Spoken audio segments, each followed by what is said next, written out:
Hi, everybody. This is Melinda, and we're going to do the new data manager session.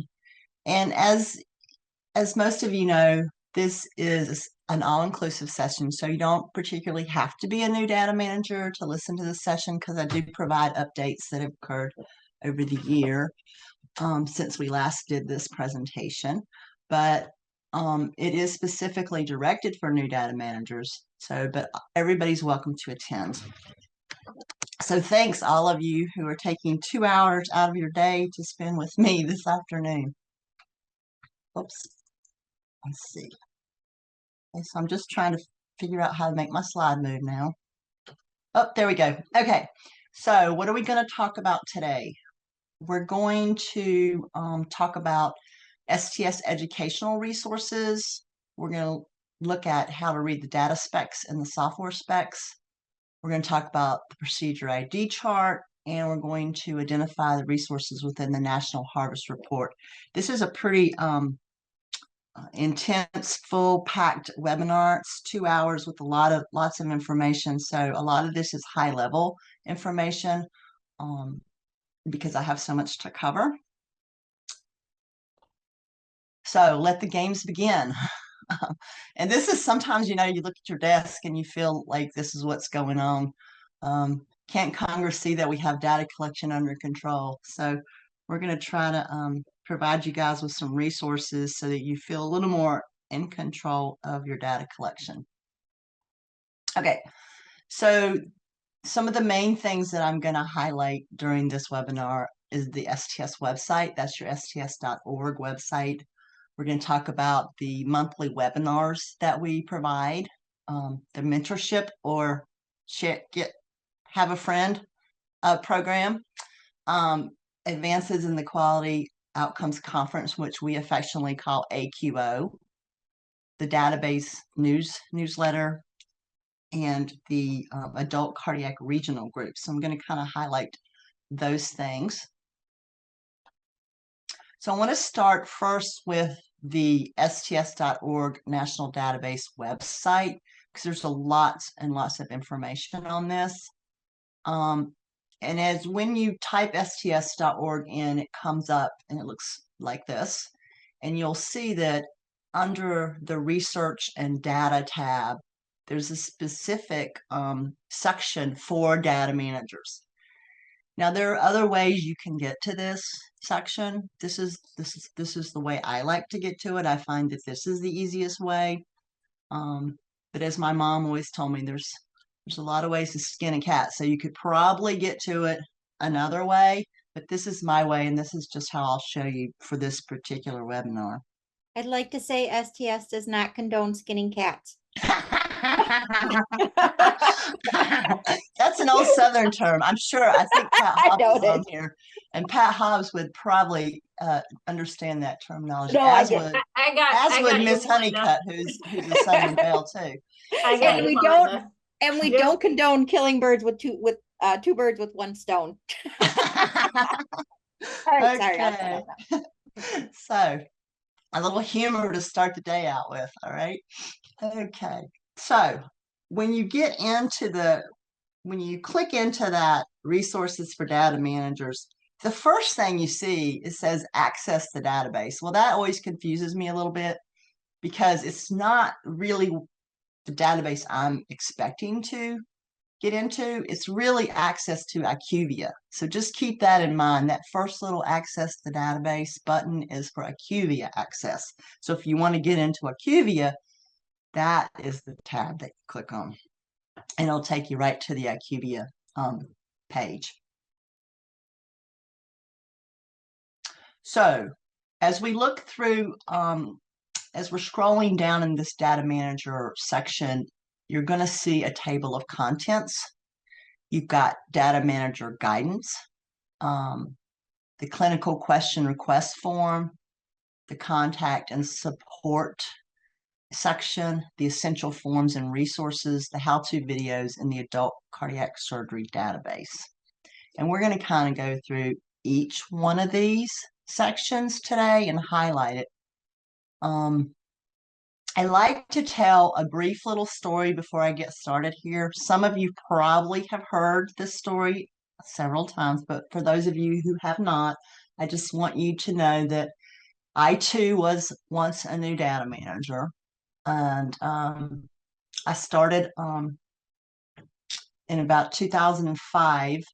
I I had a lot of open heart experience, and I had had a horse accident, and I kind of needed to get away from the bedside. Two surgeries later, and I really had some issues with my shoulder, and so I thought, well, I'm going to try to find a less strenuous job. So I went into the quality department, and they were so excited that I had open heart experience. And they said, oh, you can do the open heart database. And I'm like, okay. And so they were telling me that there's a deadline coming up 6 months away. All you got to do is enter these forms. And I look down, and they're on the floor, and I'm sitting in the chair, and the forms are literally almost as high as the arm on the chair. And I thought, okay, I probably can get that done in 6 months. All I got to do is enter the forms, right? So I picked the first form up, and it had a name on it, had a date of surgery, and it had a surgeon's name, and that was it. And I was like, okay, let me look at another one.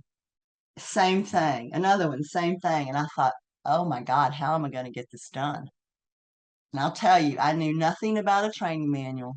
I knew nothing about any of these resources. I just winged it. I did the best I could, um, answering the questions and filling it out just based on my clinical knowledge. It wasn't until about 6 months later that they sent me to the AQO conference.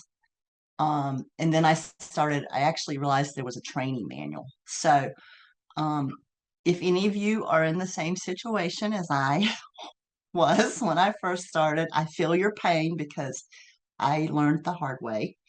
And I'm hoping that this webinar will help you to identify resources so that you won't have to have such a painful transition into the data manager role as I did. Okay, so let's talk about the data manager guidance. The first thing is you're scrolling down in this section, you're going to see the the STS mentorship program. It's still listed that way on the website, but I know Addie is reworking that a little bit and is going to have a new name. But what we try to do with this program is that we try to pair experienced people with less experienced people in sort of a mentor-mentee relationship, and to help the newer persons to understand and just kind of work through things as they're abstracting. I know that we've in the past had a shortage of mentors, so if there's anybody on this call who is interested in providing that type of assistance, don't hesitate to reach out to Addie. You can see that there's links here to either apply to be a mentor or a mentee. And there, of course, is Addie's information right there.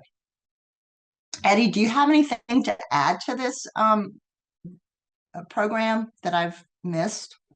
Thanks, Melinda. You are correct. We are currently reworking the program. If you have any questions about it, please feel free to email me directly, or the general stsdb@sts.org email. I'll put that in the chat. Thanks, Addie. Sure, thank you. All right. Okay, next slide. Under the data manager guidance, there's a tab for regional groups. And for those of you who are very new to the database, you may not even know that regional groups exist. And you can see that there are many regional groups: California, Florida, Maryland, Mid-Atlantic, Northwest, Rocky Mountain. There's all kinds of them. And basically what the regional groups do is they offer some collaborative networking. So some regional groups have calls once a month where they provide education. Other regional groups, such as Michigan, they have actual conferences. They can appear in person. Then we have other regional groups that put out newsletters. It really kind of all depends on the setup of your regional group. If you are interested in joining a regional group or finding out what regional group you're in, you would just click on the regional group tab right here, learn more, and it will, you'll go into the link and it'll talk about who you can contact to become a member of the regional group.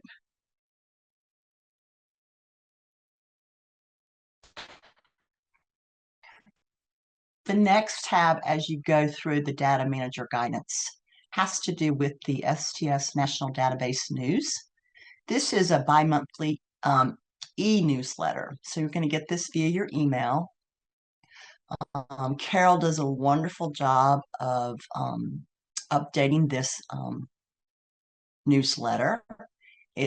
And it gets sent out. It talks about updates and new things that might be coming out. There's a separate issue for each of the 4 registries. The STS data managers receive a free subscription for each registry in which they participate in. Note that all primary and backup data and file contacts, surgeon participants, data quality recipients, and national report recipients are already on the email for this list. However, if by some reason, some chance you're not getting this newsletter and you would like to, there's a link here to reach out to and go ahead and sign up so that you can have this sent to you. It does provide some really nice information. As you can see, when it comes in your inbox, it looks much like this, and you can have the ACS update, the general thoracic update, the congenital update, and the InterMax, PDMax update. Okay, now as we move further down into the data manager guidance section, the next tab that you see is the clinical request form. And these, I actually call this my mailbox. So this is what we call the frequently asked questions, or your FAQ mailbox. So this is a form to submit questions that you have about clinical questions, how to code, how to read an op note, anything like that is clinical in nature. So you would click on the button, submit a request, and it'll bring you up to a form that looks much like this. And as you can see, there are some starred elements that are in red. Those are required elements. We need those things. It's really important. One of them is phone number. A lot of times I don't get a phone number, and I really would like a phone number, and I'll just give you an example of why it is important. Sometimes I respond to the question, it gets thrown back to me, and I thought, well, maybe the email's wrong. So I'll search the mailbox and I'll look to see if I've corresponded with you before, and so perhaps I could check the email and make sure it's correct. And a lot of times I can fix it that way. Sometimes if you're a new data manager or you've never sent me a question and you put the wrong email in and you don't give me a phone number, then I have really no way of contacting you and saying, hey, I'm really trying to answer a question, but I can't. So I'll only call you if I absolutely need to, but it is a useful tool for me in case something like that happens. Database version. This drop down will tell you, you can select whether it's version 4.2 or version 2.9. I'm not even sure if 2.81's in there anymore, but it is important that I know the database version, because sometimes the definition has changed between versions. So if you're sending me a 2.9 question about a specific item, then I want to make sure I'm answering it in the 2.9 training manual versus the 4.2 training manual, in case the definition or the intent clarification has changed. This is really important here, the sequence number. Now, as you will notice, it says numbers and letters only. So if you put a comma in there or a semicolon or anything that's not a number or a letter, your question will not go through. You'll get some sort of error that says can't be sent. So remember just to put numbers and letters in this. The other point I want to make about this is that the sequence number is important. If you have an applicable sequence number, I know sometimes people are asking me about case inclusion and they just put 4 zeros, or they make up a sequence number because there's really no sequence number about case inclusion. But for example, if you're specifically asking me about a certain sequence number, please put it in there, because sometimes I read the question and I think, and if you don't have a sequence number or you've just made one up, I might think you're talking about one thing when you're really talking about something else. So it is helpful. The other thing I want to just mention is that I'm usually pretty good about contacting you within, gosh, probably at the most 3 to 5 days after you send this in. So if you don't hear from me, please send another question in, or the repeat question, because for some reason maybe it didn't get to me, or God forbid I accidentally delete it or put it somewhere unintentionally that I don't mean to. Because sometimes, emails act crazy. Y'all know that. So just reach out to me again, because I'm usually pretty good about getting back to you. All right. Contact and support. There are a few other numbers I want mailboxes I want to talk about that are really important for you to know about. The next one is the STS National Database Help Desk. Now, this is the email contact support that if you have questions about your data quality report or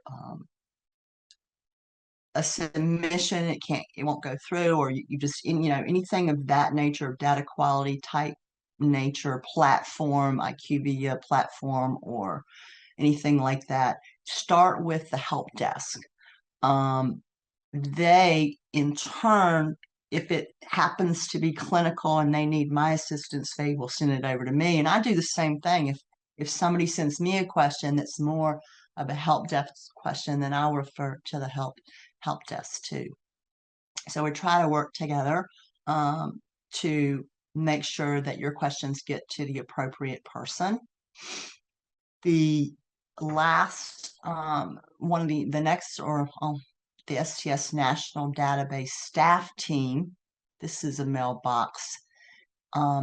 This mailbox is more for like invoicing, updating contracts, things of that nature. Maybe you want to update your surgeon or something like that, and you have specific questions about that. That's probably your best resources to start with that team. And then if you have questions about public reporting, we also have a mailbox for STS public reporting.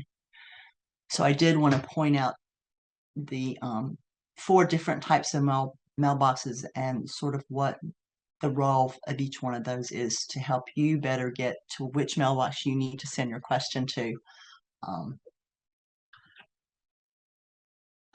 Okay. As we scroll down, we're continuing to scroll down into the website under the Data Manager resources. The next area that comes up is the essential forms and resources. This has got some great information in it.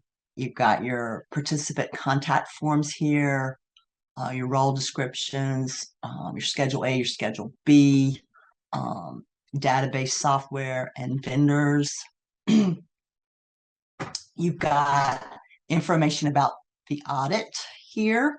So if you get chosen to be audited, then you could click into this form And we'll talk a little bit more about that in the next couple of slides, but it has a lot of information. You've got STSI QV uploader instructions, the data manager survey. Those are really good to look at, especially sometimes you may get asked resource utilization questions at your site. And so sometimes this survey can give you some pretty good information about that. Minor data request, a lot of good information in these particular essential forms and resources.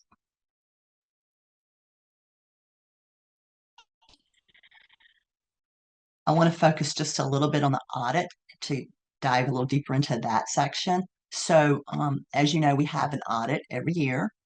10% of the participating sites are chosen randomly to be audited. And as you can see, when you click into this section, there is an adult section, a congenital, general thoracic, intermax, and pediamax instructions. So for the adult, you would click into the adult, and you can see there's audit instructions. There's an instructional video. And if you have any questions at all regarding the audit process, then the person to contact would be Miss Emily Conrad. And you can see that right here is her email or even her contact phone number. If you have any questions at all about the audit, if you're chosen to participate in the audit. The other good thing I like about this section is that when you open those instructions, you can see the audit fields, which are kind of nice. So you kind of know what they're looking at. And I think that anybody that's trying to improve documentation in certain fields, it's always nice to know what fields are audited. And of course, they're not the same fields every year, but generally speaking, they're most definitely risk factors, and post-op events and metric type things are audited. So just nice pieces of information to know. Okay. The next section, as we slide further down into the data manager resources, we have how-to videos. I send a lot of these out to new people who are new to the database. So we've got the ACSD risk adjusted dashboard report, kind of goes over that report. You've got the IQVIA general navigation training and the uploader and DQI review training. In addition, Carol does a presentation generally pretty much prior to every harvest. We do it on a webinar. So we've got some very good resources in our STS National Database YouTube channel, which we have. And this is sort of, as you're continuing to scroll down, you'll see that YouTube channel. And when you click into that, you can see all of the webinars that we've had in the past. So here's the adult ones. You can see how many videos there are, and you can view the full playlist. So I like to go in and view the full playlist and then just kind of look to see which video I'm looking for. So you can always review these even if you miss the webinar, you can review them on the playlist, which is very nice and very great resource, I think, to know about.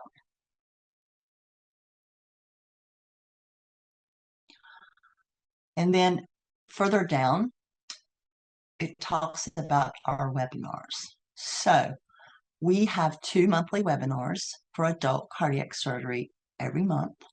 Generally speaking, it's the first and third Wednesday of the month at 2 p.m. Central Time, 3 p.m. Eastern Time, 12 p.m. Pacific Time, and 1 p.m. Mountain Time. This will give you the information of when the webinar is. how to join the webinar, what the next one is coming up. And if you look over here, it talks about viewing the view the webinar recording. And so these are the most recent ones, but you can always go into view the past webinars, which takes you right back to that STS YouTube channel. We do send out notices about the webinars. If you're not getting a notice, you'll see that there's also a link under this about adding your name to the list to get the emails to remind you of those webinars.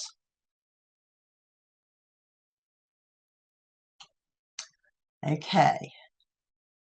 Now, I'm just going to talk about this briefly because there are some ambitious people out there who like to do this, but sometimes I get questions about where the multiplier tables are. Well, they're in the Data Manager resource. As you continue to scroll down, they're under webinars, and you can see that when you click into that, it will show you all the multiplier tables. Now, what you need the multiplier tables for is basically to risk adjust locally. Meaning you want to do it at your site. And that's why I said that for those ambitious people, I'm not very good at this. I just look at my reports, but I know that Judy Smith gives a wonderful presentation on this and how to do this at your site locally. And I just wanted to mention where to find the multiplier tables without getting too detailed.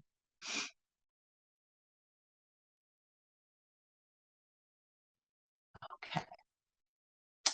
Under the multiplier table tab, you will see the harvest deadlines. Now, we call it a harvest. It's always been called a harvest. But for those of you who are new to the database, the harvest is a submission. Okay, so this is the adult cardiac surgery database harvest or submission deadlines. And as you click into this, you can open up and you can see there's 4 harvests a year. 2 of them are star ratings, number 1 and number 3. It will give you the harvest submission window close, the opt-out date in case for some reason you don't want to participate in this harvest, and the procedures performed through this harvest, when the report should be posted, and of course, if it's star rating or not. Again, remember that on the we do have instructions in the some of the educational videos about how to upload your data to IQVIA and to how to review your DQR. The other really important thing that I want to mention here is that this is an open, continuous harvest. Okay. So what that means is that you can harvest as often as you like. My suggestion is that you harvest early and frequently so that you identify any issues that may come up with your harvest. Sometimes there might be a critical error that perhaps needs to go through all the way up to IQVIA, to be escalated up to IQVIA. And so things like that might take time to resolve. So don't wait till the last minute to submit your harvest. Go ahead and harvest often so that you can identify issues up front. The other thing that's really important is the harvest submission close occurs at 11:59 p.m. Eastern Standard Time. Okay, so if you're like me and you live in Pacific Standard Time, well, that's 8:59 p.m. Pacific Standard Time. So you need to keep that in mind, that this submission close time is in Eastern Standard Time. The other thing you need to think about is don't wait until 11:55 p.m.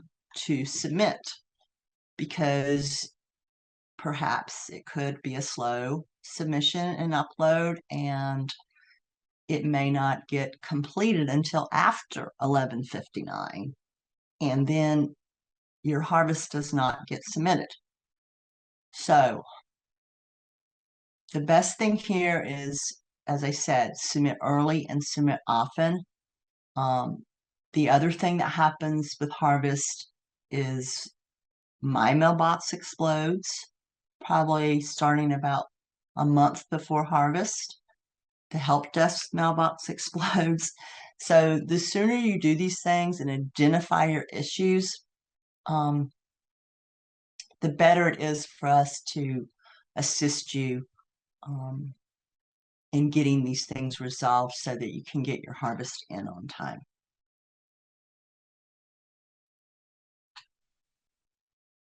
Okay, I want to talk a little bit about the advances in quality and outcomes. This is our data manager meeting. This year it's in person. It's going to be September the 11th through the 13th in Nashville, Tennessee.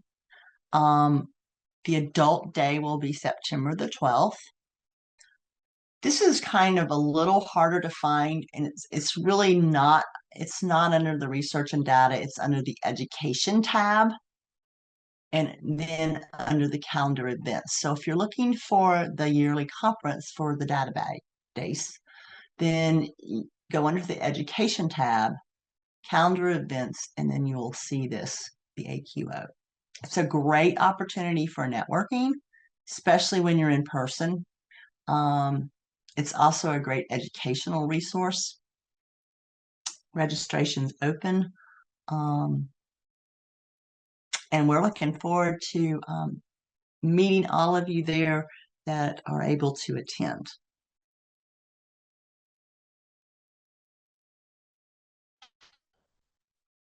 Okay, now we're going to get into the adult cardiac surgery database.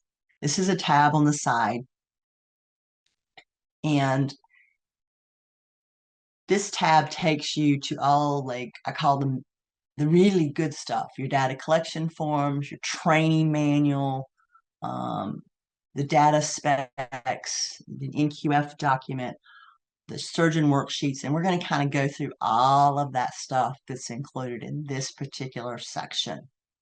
You will notice this access data collection resources. There is a login required.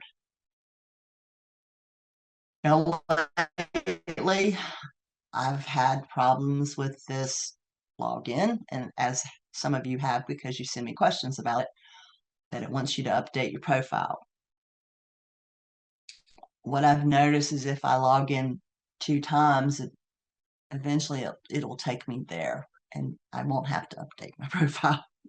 So not sure what that glitch is, but it happens to me quite frequently. Okay, so when we get into this section, the first thing you're going to see is version 4.2, and it's going to tell you when we started version 4.2, July 1st, 2020.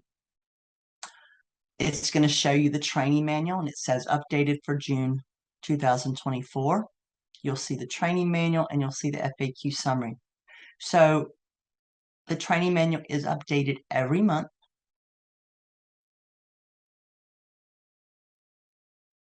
The FAQ summary is updated every month with the training manual. And the FAQ summary basically is a collection of all of the training manual updates. So in the old days, when the training manual was updated, we had to kind of go through the whole training manual and figure out what the updates were. And that was fairly tedious. So we developed what we call an FAQ summary, where you can click into that and you'll see all of the updates that were provided for each month. It's much easier and quicker to identify your updates than the way we used to have to do it many, many years ago. You'll also see data collection forms, and we're going to talk about all of these things in this section. So I'm just kind of giving you kind of an overview of what we've got here. The first thing we're going to talk about is the training manual. Now, I want you to notice that, again, it's updated once a month. When you first open it, you're going to see a bunch of links here. Okay, so we've got adult cardiac homepage, we've got ask a question, data manager education, webinars, lots of links here that we kind of already talked about that were in the other section. We also have anatomical diagrams for coronary anatomy, valve anatomy, aortic aneurysms and dissections. And of course the beta blocker supplemental training manual that's within this training manual. You'll notice at the top over here, I circled this. If you click on this little icon here, it's going to open all the bookmarks. Every month I bookmark the training manual. And I try to bookmark all the headings, so all the tabs like the intro, demographic, hospitalization, but I also put in all the updates that are done too. So you can quickly navigate through the training manual.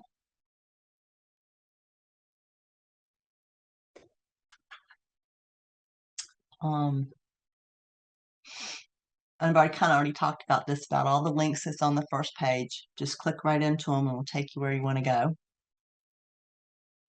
The other thing is this search button over here. So you can search this training manual because, I mean, the document is immense. It's like 562 pages. And I certainly can't remember where everything is. But I can either click on this to search a sequence number or even search a word, like you want to search Ross procedure or you want to search, stroke or whatever word you might be wanting to look for. Or if you can use this icon, or you can use the Control F, and the search button will come up. It makes it so much easier to find things in the training manual by being able to actually search it and knowing the resources to search it. Believe me, it took me years to realize I could search this thing. And now I use it every day, all day long. And it makes things so much easier.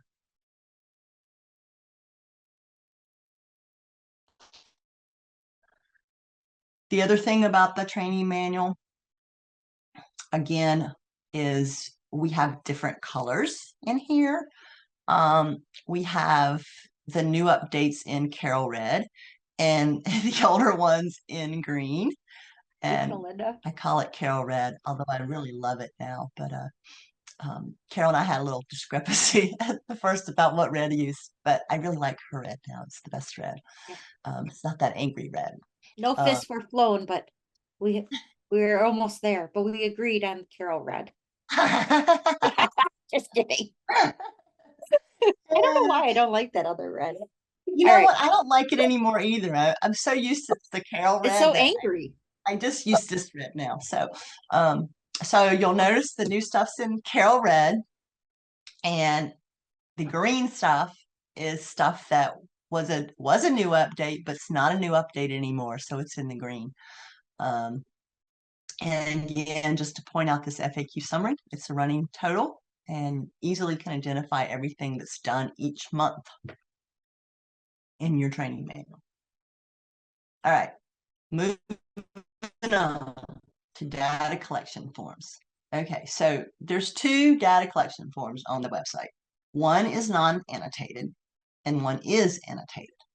Now, the only one I ever use is the annotated one because that's the one that has the short names on it and the sequence numbers. It also has things like what's a risk variable, what's an NQF metric, It's got things that, oh, this was an added or a changed field. I like things like that. The other one I hardly ever use, but I'm sure somebody has a use for it.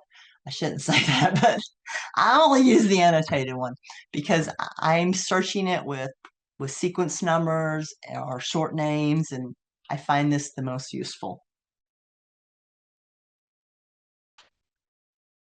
Further down, we get into the surgeon worksheets. So we have tons of surgeon worksheets to help you. I got a question the other day about this. So the surgeons aren't required to do this, but if they do it, yay for you, because that's kind of a plus, especially if you're a new data manager and you're having difficulty understanding, the op note that you're reading. The surgeon can shed some light on exactly what he's doing through these worksheets. We've got lots of aorta worksheets. We have aortic valve, AFib, cabbage. And these worksheets can be altered because they're each in Word version also. So like if you want to use the cab worksheet, but your surgeon's like, that's just too long. So he wants it shortened, or you want to add a particular something to that worksheet, you can always take the Word version and alter it for your needs. The important thing about these worksheets is that they're an adjunct for your abstraction. And I want you to realize that sometimes you'll see things in the chart that might conflict that's in the worksheet. And you really need to, when those things happen, you either need to collaborate with the surgeon to determine, hey, was this, I'll give you a really good example. So sometimes I get people sending questions about, on the worksheet, the surgeon said that this IMA was other acceptable reason. And he writes, he just puts other acceptable reason. Okay. And then but then when you read the op note, there is no other acceptable reason. He may not have used it because it was small, or because it had poor flow, or because he dissected it when he harvested it. So the worksheet can't conflict what's in the training manual, is kind of what I'm getting at. So just because a surgeon says it's an other acceptable reason for not using that IMA, that has to be justified with documentation in the op note. That's a perfect example. I do get questions about that sometimes. And so as I said, these are an adjunct for you. They can be very helpful. But you also have to use them with some discretion if you find other things that directly may conflict what the surgeon has documented on the worksheet.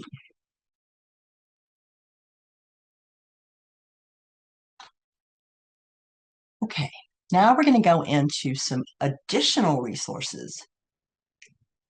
And I'm going to kind of highlight a few of these that I find that are really, I'll highlight all of them. Some we'll spend a little more time on than others, but we're going to start with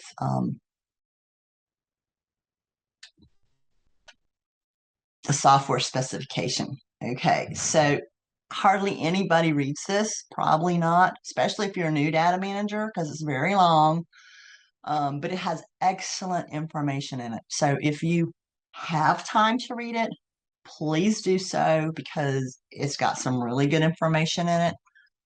I'm going to point out specific pages that have, I think, important stuff that you probably need to know, and need to know where to find it. But the whole document's excellent. But like I said, as a new data manager, sometimes you're so overwhelmed with everything else that it's hard to find the time to read a document such as this. But I'm going to at least highlight some of the great things that are in this document. So on page 4 of the software specifications, it has the dates of each version. So, for example, let's say you start at a program and they're way, way behind, and they've got cases that you're entering from June of 2020.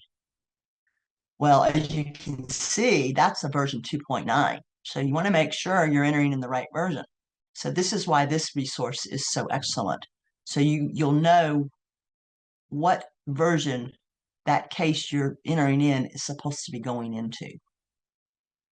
So this is a great resource right here. Page 6 of the data software specs is basically tells you how to read the data specifications, which is what we'll talk about next.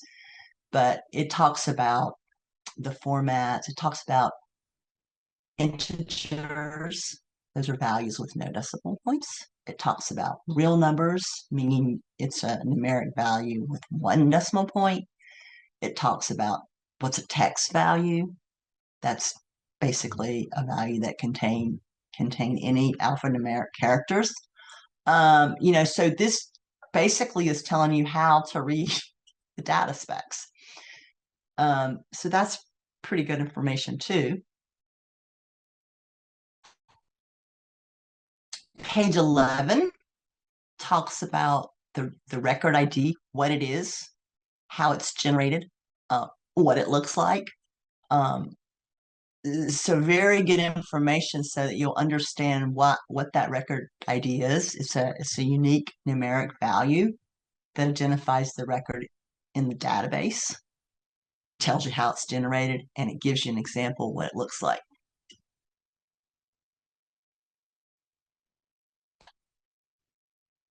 On page 14, it talks about importing data from other sources. I used to get a lot of questions about this. I don't get so much anymore, but it tells you what data you can import into your STS data collection form. And it's really not a lot, okay?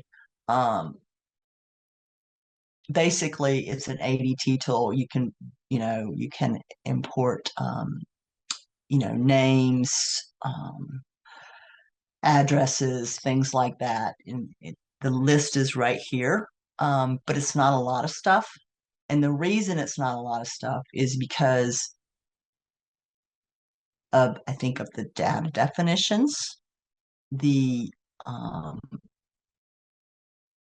making sure things are coded correctly, making sure things are obtained from the right priority source. So not a lot of things can be directly scraped into your data collection form per the software specifications. Page 16 talks about parent-child relationships, so that you know what a parent field is and you know what a child field is. We'll talk a little bit more about that when we get to the data specifications. But basically, a parent-child is like a question like diabetes, yes or no. And then you have diabetes control underneath it.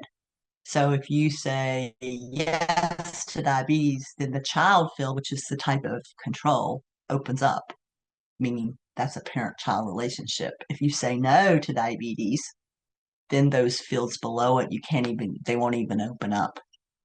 So that's essentially what a parent-child relationship is. This goes into that a little bit more. Page 26 talks about your MELD score calculation. Sometimes I get questions, well, I'm not getting a MELD score. Well, you have to remember that the MELD score is a system calculation. So you're going to have an INR, a total ability, and a creatinine to calculate that. So if one of those particular lab values is missing, you're not going to get a score. So this talks about that calculation.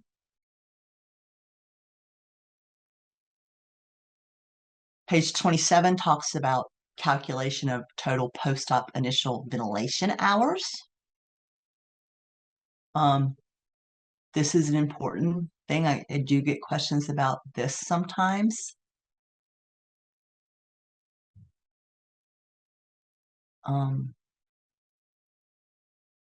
So nice to know where it's at if you need it. Page 29.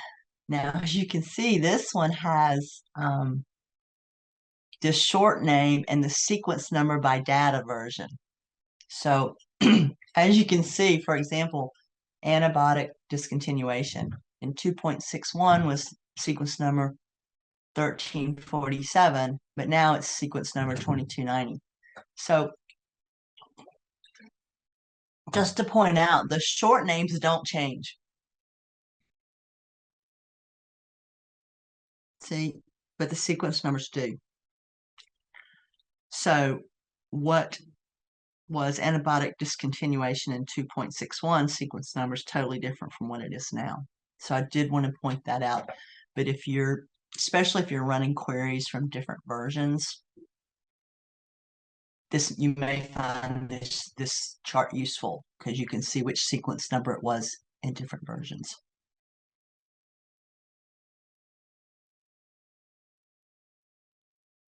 All right. That's all I'm going to talk about on the software specs.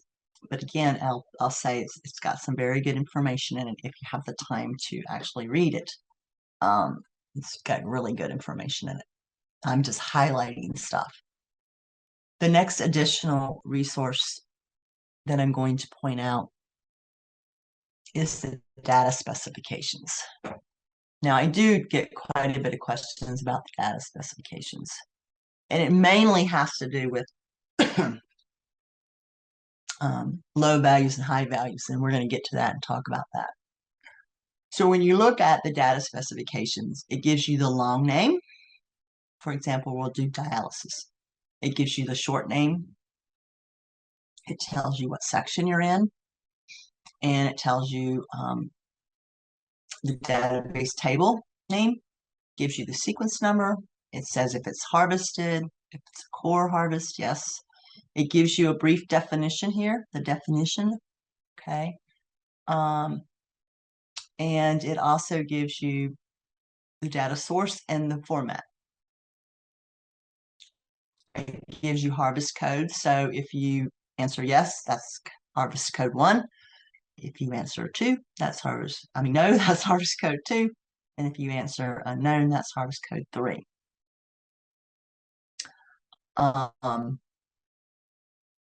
The one thing I do want to say about definitions, I probably should have said this in the training manual, but definition of the field can only be changed during an upgrade. So if we have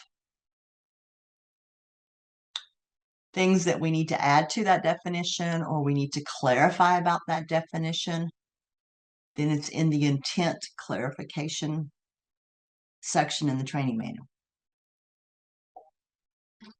Because we can't actually go in and change the definition until we do an upgrade. Excuse me, my voice is getting a little dry. All right, to further talk about data specifications, this is a question I get a lot, and it has to do with high-low values and usual range low and usual range high.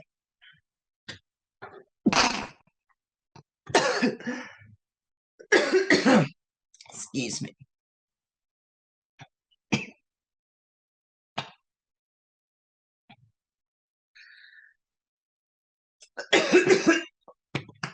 Sorry, my voice is so dry. And the cottonwood's not helping. Okay. So you can see this is a real format. Do you want me or Nancy to take over? Are you okay? Can you talk for like 5 minutes and I can drink some water and blow my nose? Is that okay? Yeah, hold on one second. Sorry. Or even like just a couple minutes and I'll. No problem. I just ran to let the dog out. Okay. So we're going to talk about data specifications. And can you all hear me okay? Yes. Yes, ma'am. Are we still on parent-child relationships? We're talking about. You're on parent-child relationships. Oh, wait. Oh. We're on this there we one, go. Carol. No, we're on high-low. Sorry, I must have. Usual range. messed up. All right, guys. So we're going to talk about the different ranges and what the format of a field is. So fields that have numbers associated with them are either going to be real numbers or integers. Real numbers are numeric values that have at least one decimal point. Nope. Yeah.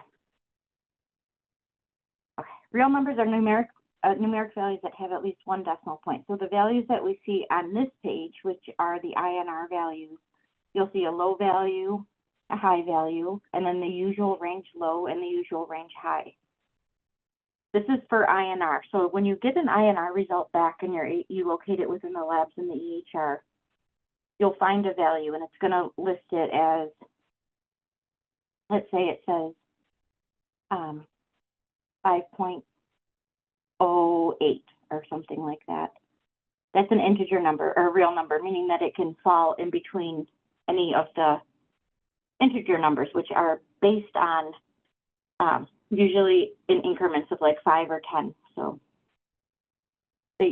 sorry, I'm like jumping in for Melinda and hope I'm not screwing this up. I think I'm okay. I'm better. Thanks.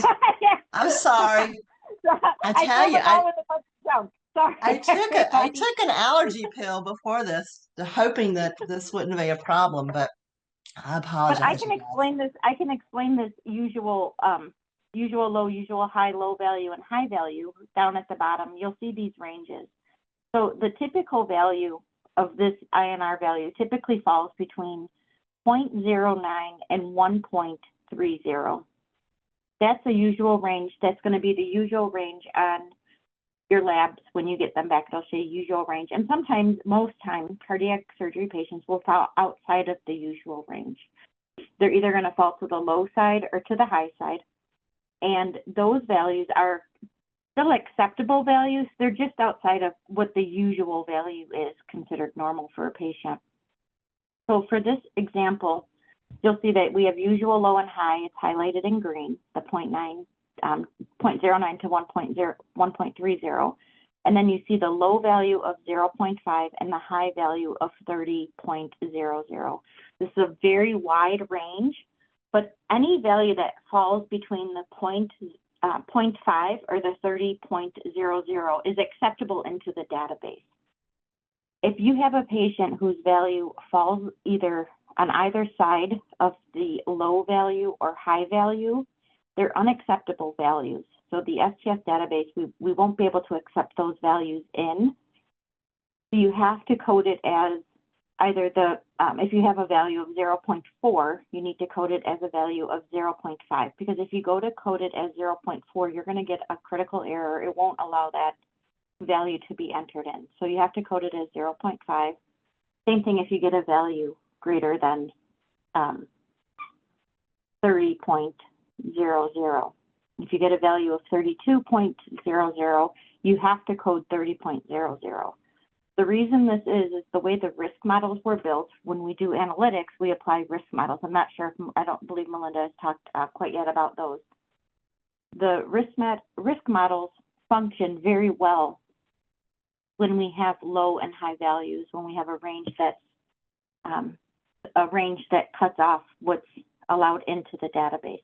When you get to the outskirts of these lab values and you're looking at things that are either very, very low or very, very high, the risk modeling does not work as well as it should.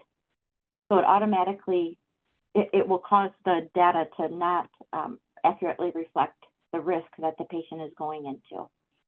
So you have to code, if the value is below or above the acceptable ranges, you have to code the at least minimum or highest acceptable range for that. Even Thanks, if you Carol. you will still get, yep, you will still get a warning if the value is outside of that usual high or usual low range, and it'll say value is outside of the usual range. Please review data. As I said, it's very typical to get a cardiac surgery patient who's going to fall outside of the usual range, but it's not unusual. So it's not unusual to have a value that's questionably acceptable. You just have to review that value, make sure it's accurate, and then continue on your way. It's okay to have a warning on your data, just letting you know just to check it out. So go ahead, Melinda. Thank you. I'm sorry. I apologize. Sorry. No problem. Okay, so we're going to move on. Hopefully I won't have any more coughing fits. Okay, so let's talk a little bit about parent-child relationships. We kind of mentioned this already before in the software specs, but this is a really good example. And so you got diabetes, yes, no. And then this is the key right here on the data collection form. If yes, oh, gosh darn, hi, sorry guys. I was trying to, if yes, on your data collection form, if yes, that's your key that these are child fields. So, and when you look at diabetes control, you look down here, parent short name diabetes. So that's your parent. So if you code yes to the parent, then you have to open this. These fields were open. Those are called child fields, and you code the answer to them. If you code no or unknown to diabetes, then these child fields will not even open. So sometimes this is important if you are, it's important to know what the parent field is, and the data specs will tell you what the parent field is for each for the child fields. All right, now we're getting into the PROC ID chart. Okay, so this is a little complicated. I'm going to try to make it as easy as possible. Especially if this is the first time you've ever seen this. So the procedure ID chart is for analyzed cases. So right now, currently, these are our analyzed cases: isolated CAB, isolated AVR, isolated MVR, aortic valve CAB, mitral valve replacement CAB, aortic valve replacement, plus mitral valve replacement. That's not, that has a PROC ID, but it's not reported, right, Carol? So that's double Yeah, we valve. don't have a risk model that we're using on that one right now, but a new risk model is coming out. More to come on that later. We do have a PROC ID in the participant dashboard, I believe, for AVR, MVR, but it's not risk. You won't get the data back risk adjusted that way. Yeah, it's not risk adjusted yet, but it's coming. I don't know exact date on that, but it is coming. Isolated mitral valve, which is the MV repair, and the MV repair plus the CAB. So when you look at the PROC ID chart, it's important that you have your data collection form with your sequence numbers on it. So your annotated data collection form to read this. And you'll see why as soon as I scroll to this next tab. Okay, so this is what the PROC ID chart looks like. Now, when you're actually in the computer looking at this, this is a scrolling, flowing document. And this header up here, part 1, PROC ID 1 through 4, isolated CAB, isolated AVR, isolated MVR, AVR plus CAB. And you've got the PROC ID, what number it is. Okay, so CAB is 1, AVR is 2, mitral valve's 3, AVR CAB's 4. Now, this document will scroll through if you're in the actual website, and this header won't scroll with it, is what I'm getting at. And there's really no way for us to fix that. We talked about it, and there's just no way to fix it. So so if you're scrolling, if you're looking for isolated CAB, just remember it's number 1. It's the second column here, whichever one you're looking at. Just note that. Over here, the first column has to do with the variable short name and the sequence number. That's why it's really important that you have your annotated data collection form. These gray lines, they're just computer lingo. So they confuse me. I just ignore them. They don't really help you read this Proc ID chart. It's just computer lingo. So just kind of defocus on those. Look on the white lines. So that's what we're looking for, these white rows. Okay. So as you look through this, as you can see how this header I actually put here just for visualization purposes. If we were actually scrolling in the online form, you wouldn't see this header here. But you can see that for these 4 Proc IDs, like sequence 3985, 4054, 4131, 2123, these sequence and 5066, all of these sequence number affect all 4 of these categories, okay? So they're going to affect each one of these. As opposed to down here below, you can see that sequence 4191 is separated for each one of these categories, because in some of these procedures they're used. In some, like this one, the mitral valve, it's not even used in the calculation. Okay, so I'm just giving you the lay of the land. You'll also notice that you've got green highlights to highlight something that might have changed from each version, from version change. So let's talk about how to read this thing, because it can be really confusing and overwhelming, especially if this is the first time you've ever seen it. So again, you need your annotated data collection form. The other thing I want to point out is not all sequence numbers are on the Proc ID chart. If you've coded something like, I think it's lead insertion, and you type in that sequence number on here and it doesn't exist, it's not there, okay, well, it's because it doesn't affect anything. It doesn't affect an isolation at all. So let's look at this. Let's look at this first thing, sequence 4065.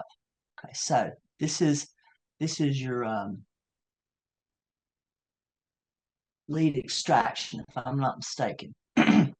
So if you code yes, unplanned due to surgical complication, then these 4 procedures stay.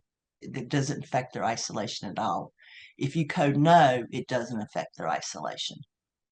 If it's missing, it doesn't affect isolation. So again, we move down here to sequence 4051. This is your subaortic stenosis resection. If you code no, it does not affect isolation. If you leave it missing, it does not affect isolation. If you code not documented, it does not affect isolation. Here's cardiac tumor, sequence 4115. If you code no, does not affect isolation. If you code missing, it does not affect isolation. So maybe you're getting the hang of this. So whatever's in this white line, if you code these particular items in this white column, this row here, sorry, then that does not affect isolation. Can I add something to that, Melinda? Uh-huh. Yes. So what I was going to add is, if it's not on the Proc ID chart as affecting isolation, or the way that we determine what a case is called, what an isolated what's the definition of isolated CABG, or what's the definition of isolated AVR? That's what the Proc ID chart is providing you, the definition of what an isolated AVR or isolated CABG is. If there's a variable not on that list, it's more likely that it's going to be a risk model variable. So risk model variables are used to adjust the risk of the case, or your expected outcome calculation, which we'll talk more about, I think, later. So if it's not on that list, for example, you won't find diabetes on the PROC ID list. That's not how we're going to define, isolated CABG is not defined by if a patient has or does not have diabetes. But diabetes is going to be on the risk model variable list, which Melinda's going to talk about. So I just wanted to add that in. I get quite a few questions I have received on the PROC ID chart are, well, I don't see, this variable on the PROC ID chart. Why isn't it on there? And most of the time it's because the variable is a risk model variable. So we can't define the procedure by the risk model variables. They're two different calculations. So just wanted to add that in. Thank you. Oh, that's good information. Yeah, the stuff that's on this chart are actual procedures and how the actual procedure or an other procedure that you do affects the isolation of the procedure that you're doing. So it's not, doesn't have anything to do with your risk models, which Carol said. Oh, so go down to the next page. So again, how to read it. So, and I've just taken the headers and brought them over so you can see we got each header here. We got all 8 PROC IDs. And if you look at aorta procedures, sequence 2123, if you code no, it doesn't affect isolation. If you code yes, unplanned due to surgical complication, it does not affect isolation, or if you leave it missing. So basically here, if you do an ABR and you do an aorta procedure, that's not an analyzed case currently, okay? Eventually, we're going to have some aorta models, but those have yet to be completely ironed out or published at this point. Another good example down here is, I get this question all the time, AFib lesions. So I wanted to point this out. So this is sequence 4191. And it's the location of the AFib lesion. So when you look at the isolated CAB or the isolated AVR, anything that's got a CABG or an aortic valve in it, you look at those procedures. If you answer epicardial, none, or missing, it does not affect isolation. So what that means is if you do an intracardiac procedure with a CAB or AVR or a CAB AVR, then that's going to affect isolation. But if you just do epicardial, it does not affect isolation. Now notice the mitral valve, not used in this calculation. So any of the procedures that have a mitral valve with it, it doesn't matter if you do intracardiac or epicardial. It's not going to affect case isolation because after all, you're already in the mitral valve. You're already working in there. So it doesn't add risk to go in to the left atrium because you're already there. Do you want to explain what epicardial means? I don't know that everybody on the call knows what epicardial or intracardiac means. Okay, so epicardial means you're actually working on the surface of the heart. A really good example of that is pulmonary vein isolation. So they're not actually opening a structure in the heart to isolate those pulmonary veins. They're working on the outside of the heart to do that. So that's epicardial. Intracardiac or intracardial means that they've actually opened most often the left atrium. Although if you're doing right side, you can, most often it's the left atrium, sometimes the right atrium too. They've actually opened the heart. They're going inside that atrium and they're performing some cryoablation or radiofrequency ablation. They're making a lesion. So that's the differences.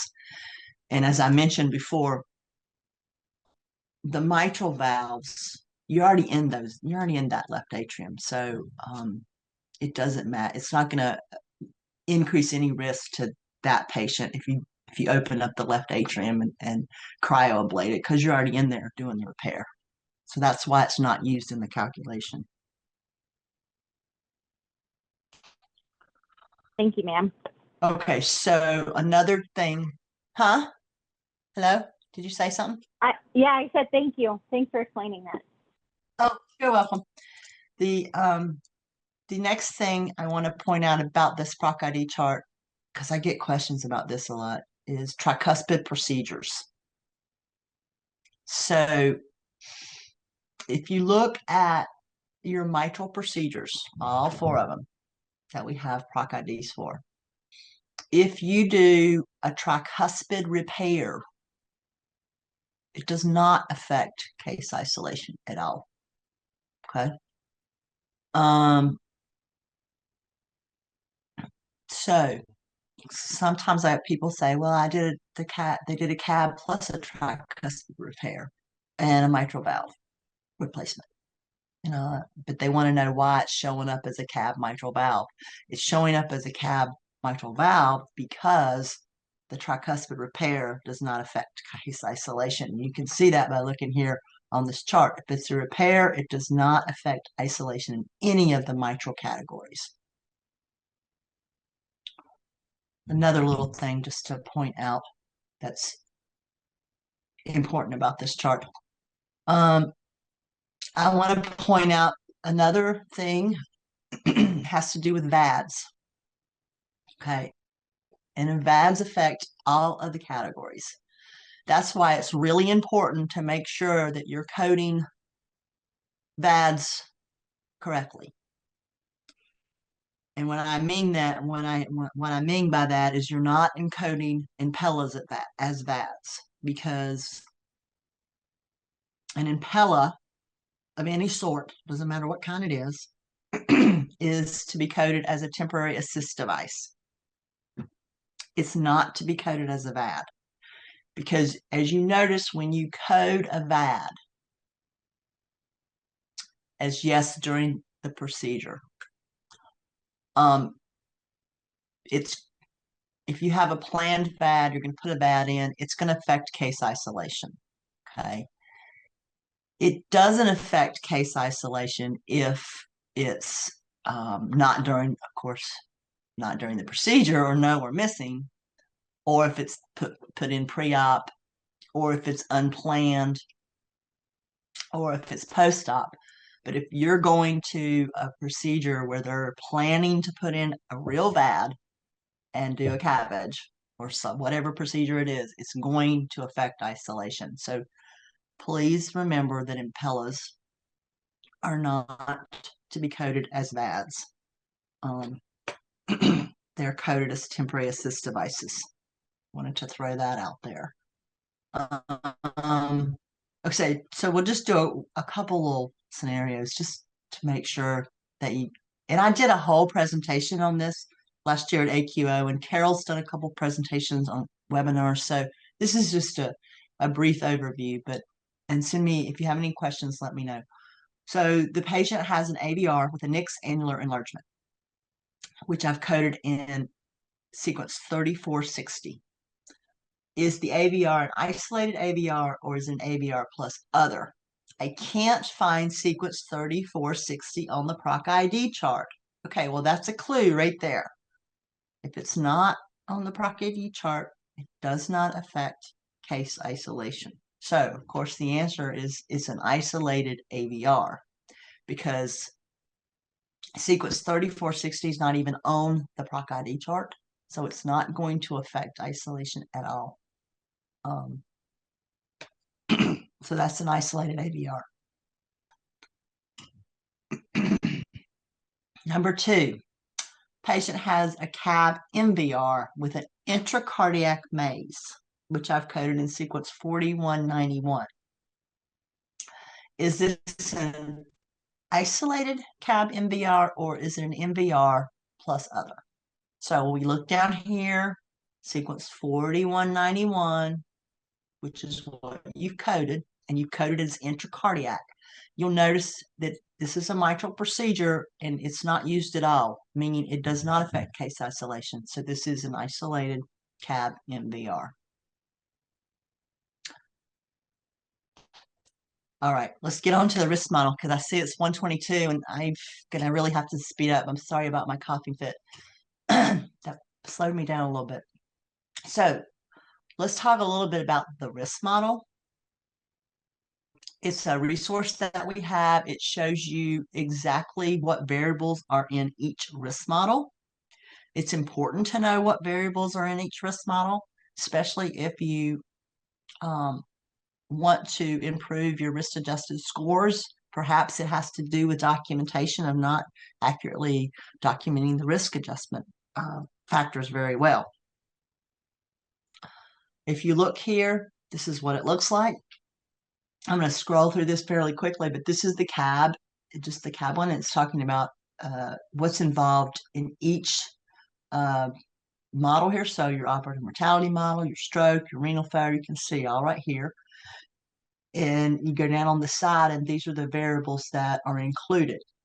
Notice that age and gender are there, as is insurance. I point this out because I've actually seen sites where they don't enter their insurance, but it is important to enter your insurance because it's in the risk model.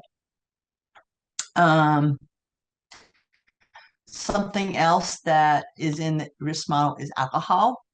And you look, it's in every one of them here. So I get a lot of questions about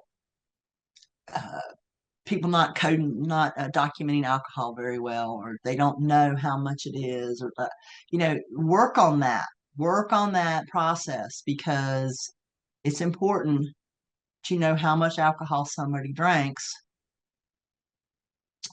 and because it is in the risk model. The more they drink, the higher coefficient you get. Okay, so work on that if you have problems with documentation of that. NYH class is another one that's in every one of the risk models. I know a lot of sites don't document this. I think a lot of sites are getting better at documenting this, but it is important, and it's not a child field. It used to be a child field of heart failure in the older versions. Now it's its own separate field because essentially it is a functional classification of the patient's activity level and how they're able to tolerate activity as with respect to symptoms.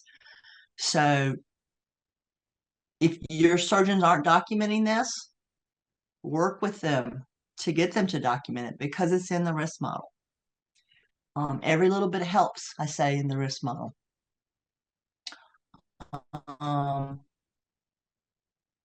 Valvular insufficiency is in the risk model. It's not in every one of them, but it's in quite a few of them. So again, I had a site one time that they just left it blank. They just didn't even put it down. But it is important. And I'm trying to point out things that, typically people don't think that would be in the risk model. As you can see, there's a ton of stuff in the risk model. And most of these factors are easily identified. Oh yeah, for sure, that's going to be in the risk model. But I'm just kind of pointing out some things that aren't typically you wouldn't think would be in a risk model. Again, I get tons and tons of questions about ECMO. So ECMO affecting case isolation. Okay, so let's just clear that up. ECMO is in the risk model. It does not affect case isolation at all. Neither does, your Impellas or your balloon pumps.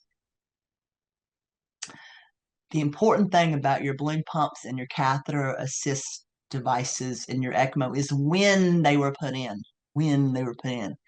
So if they're pre-op, they're definitely going to affect the risk model because your patient's going into the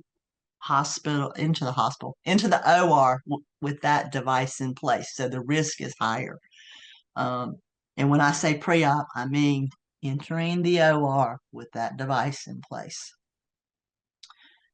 I'm going to go back for just a minute. The other question I get all the time about the risk model is status. My patient's emergent status. Is he going to be excluded from analysis? No, he's not, because status is in the risk model. It's not in the PROC ID chart. There's no exclusion for mortality if your patient's an emergent salvage. Okay, so I get that question a lot. They think there's some exclusion because their patient's emergent salvage, that they're not going to be counted as a mortality. What they're doing is the patient's getting a really high risk coefficient when they're going in because they're emergent salvage. But it doesn't affect case isolation at all or exclude you from the mortality metric. All right, congenital resources. I'm going to kind of breeze through this really quick because I only got 30 minutes, but we do have a list for congenital diagnosis in the procedure list available in the on the website under the additional resources. It will help you code your congenital procedures in sequence 6501. We also have the case inclusion guide. Okay, so this is a resource for you to know what cases get entered into the database. It talks about required cases, so all CABGs, all valves, any aorta procedure above the diaphragm that starts above the diaphragm goes in, even a T-bar, if the CT surgeon participates in that procedure. Every once in a while, I see a T-bar that just the vascular surgeon's doing. And if he's not on your participant agreement, then that doesn't have to go in. But if you are doing T-bars with CT surgeon and vascular surgeon, then that T-bar goes into the database.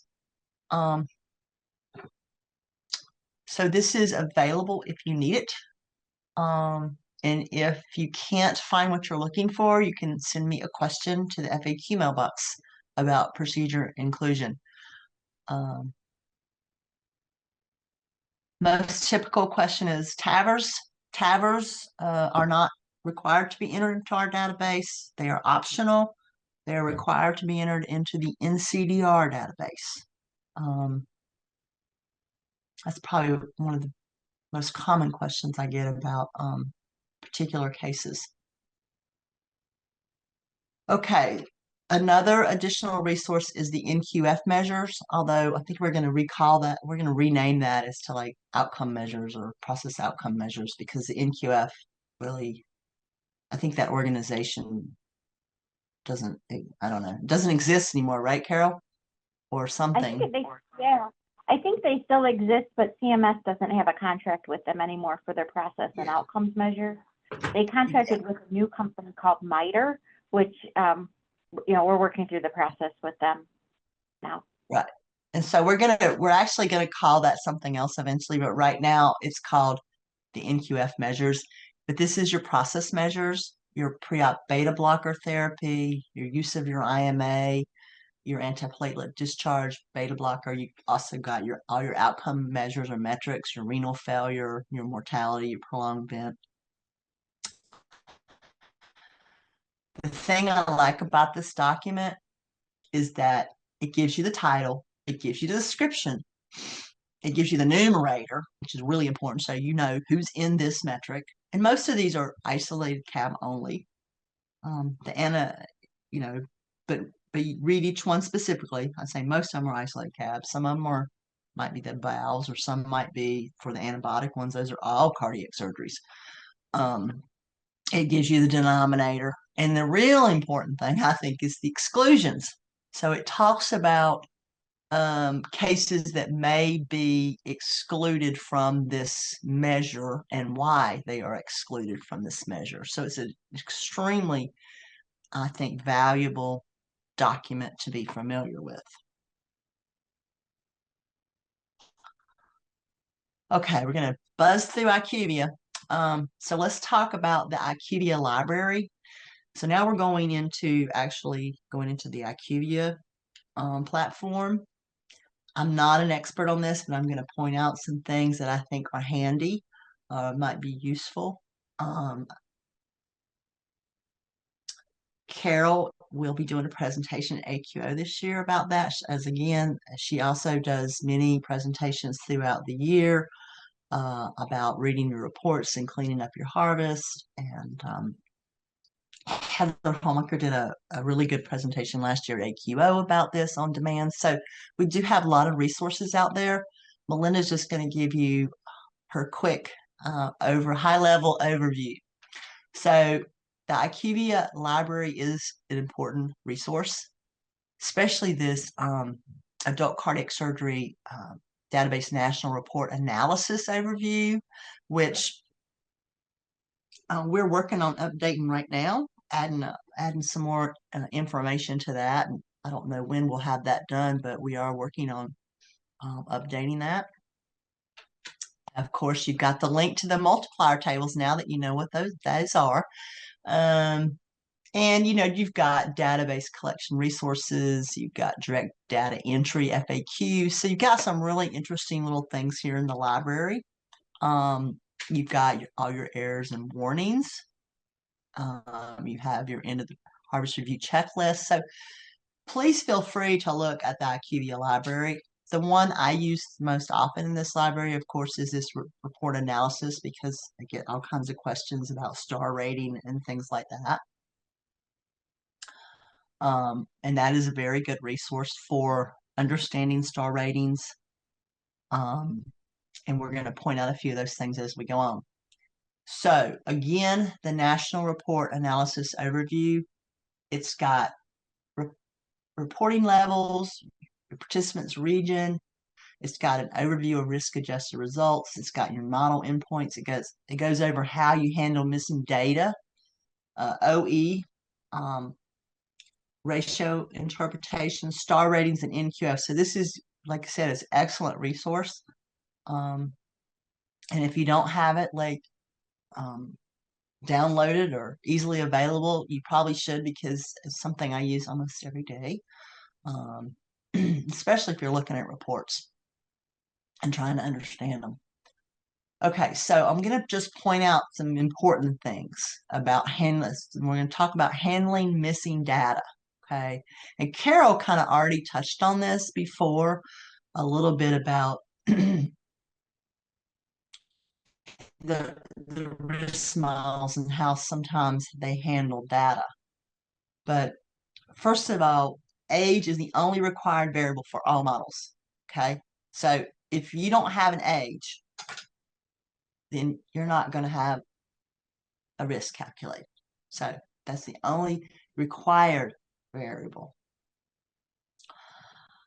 So categorical variables are things like EF or diabetes, or maybe not EF, wrong, diabetes, things like that, or gender. So like if you are missing diabetes, so you didn't code it, then the assumption is it's going to be no. So it's going to assign you to the lowest risk is what I'm getting at. So if you didn't code status of the patient, it's going to assign them as elective, okay, for the risk model. If gender is missing, then they're going to make you a male, because that's the most frequent person that has cardiac surgery, or used to be at least. And then you have continuous variables. which is more like the EF, which we'll talk about here in a minute. So continuous variables. This is real important. This is on the analysis overview. So if your EF is missing or less than 10%, then the model assigns you an EF. So that's why it's important to have an EF. In June of 2021, we made a training manual update that states if your patient has an EF value of less than 10, to enter it as 10. And the reason we did that is because the model was giving the patient an EF of 40. Well, I think I'd rather have the model say my EF was 10 than 40 if I really was less than 10. So that's kind of a workaround for the imputation of this variable. So this is the kind of information that you can find in the analysis overview. Another thing, if you're missing body surface area, well, it's going to give you one, okay? If it EF, it's going to give you one, unless, you know, it's less than, you don't put the EF in, you're going to get one. It's going to assign based on whatever it says right here. And you can see that the whole thing, it just lines it out, lays it all out for you. So it's really important to have an EF. If you can, it's important to have one. Look at this. If you don't have a creatinine, it's going to give you one. It's going to say it's 1. If you don't have a hematocrit, if you're male, it's going to give you a certain 36.5. If you're female, you get 40. You know, so this is just some of the important information that's in the analysis overview, and it has to do with computation of missing values so that the risk model gets calculated. That's why it's really important to know what the risk model's variables are on that chart that we went over, and to make sure that you are, if at all possible, if you have them, say it's not an emergent salvage case or something, you have you have the ability to get that information, that you enter that information into the chart, into the data collection form. Okay, now we're going to talk about star rating. And I have to say this, it's not just about you, okay? I get this question all the time about star ratings. Well, we did this and we did that, and, you know, why is this and why is this? Okay, here's the main thing. It's really not all about you, because the star ratings have to do with how everybody else is doing too. You know, so if everybody else is doing really, really well, you're below how they're doing, you're not going to get 3 stars. Okay, and we'll go over that a little more, but it's kind of hard to explain it, but this is the easiest way that I can try to explain it, and I have to send this in emails all the time, try to explain to people. You have to look at what everybody else is doing, not just what you're doing when it comes to star ratings. So, of course, you know, if you get 3 stars, your performance is significantly higher than the STS mean. If you're 2, you're not typically different. And if you're 1, you're lower than the STS. And again, star ratings come out on Harvest 1 and Harvest 3. So let's just look at this for a little bit. So this is how your quality ratings come out. So this person has an overall 3-star rating. Their score is 97.55%. They have a confidence interval of 96.7 to 98.22. Now, here's the STS score over here. their score is 96.68. So you can see that this site is better than the STS score. And the other key here is that the confidence interval for this site does not include the STS score. So their confidence interval is higher, doesn't even include this STS score. So they're going to get 3 stars. Okay, that's a clue. So sometimes, you look at your score, look at the confidence interval, and look at the STS score. But if you look down here for absence of mortality, this gets 2 stars. Well, you look here, the score is 97.78. Their confidence interval is 96.57 to 98.65.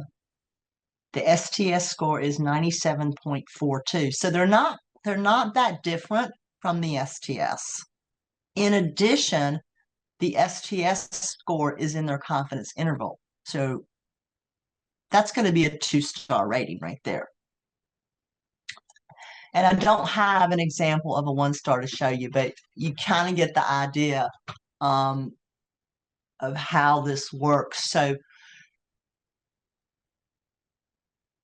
in addition to looking at just the scores as how they relate to the STS scores, also look at the confidence interval, because that'll give you a key too when you're looking at this as to why you might just be getting a 2-star or why you got a 3-star.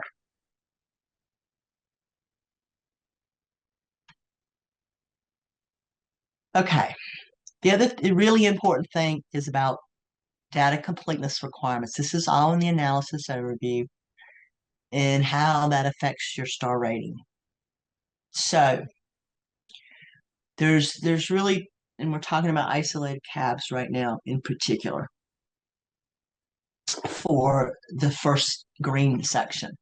So if you have more than 5% missing data on any of the 5 following NQF endorsed process measures: IMA, pre-op beta blocker therapy, discharge beta blocker, discharge antiplatelet, or discharge anti-lipid.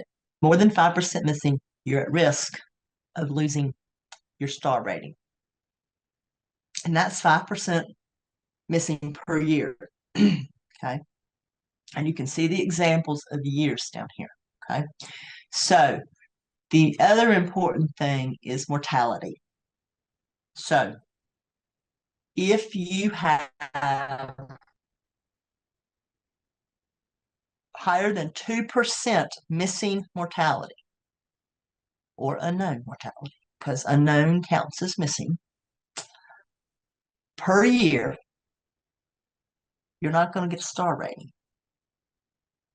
So it's very important that you are making sure that you are getting your mortalities information entered in as a yes or a no, not leaving them unknown, because unknown counts as missing. Because I think the worst thing that could happen is you don't get a star rating and your administration is extremely unhappy with you. So I'm pointing this out. All the details of this is in this analysis overview report. We do have a check mark now in Acuity. I think that's really, really helpful. It has to do with, it's called the community page. So when you log in, go to the community page, you can see your mortality analysis. It's got each year divided out, and it has the percentage that you're missing. Now remember, you have to be less than 2%, okay? You're okay if you're less than 2% per year, because, every once in a while, somebody's going to fall off, and you're just not going to be able to find them. You will also notice on this community page that this number 4, you can click on it and it'll open up and show you which patients that they are. So that perhaps you can go back and revisit these patients and see if you can find out anything to prove that these patients are alive or dead. Again, this is for missing or unknown. I think this is a really helpful tool that was added recently to the IQVIA platform.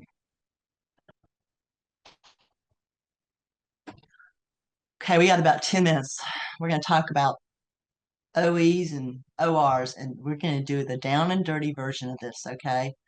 I just want you to know that for the reports, you will see things presented in ORs, which is odds ratio. You'll also see things presented in OE, which is observed versus expected. Surgeons generally want both of these. They're very similar for the most part, but we do provide both of these because surgeons are some may be more familiar looking at OEs versus ORs, so we just provide both of them, and you'll see the risk adjusted rate here. You'll also see a like group. Now, if you look in the analysis report overview, it'll tell you what like group means. It'll also, and you also see a region group. Again, in the analysis overview, it will tell you what region you're in, and then it gives you the STS event rate here, okay? And for OR and OE, STS is always 1. Always 1. They're never going to change. They're always going to be 1. And as you can see, your OR for in-hospital mortality is 0.56. Well, that's way less than 1, so that means you're doing really good.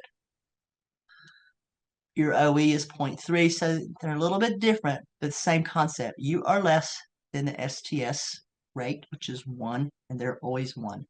So you're doing great there too. So down and dirty, okay?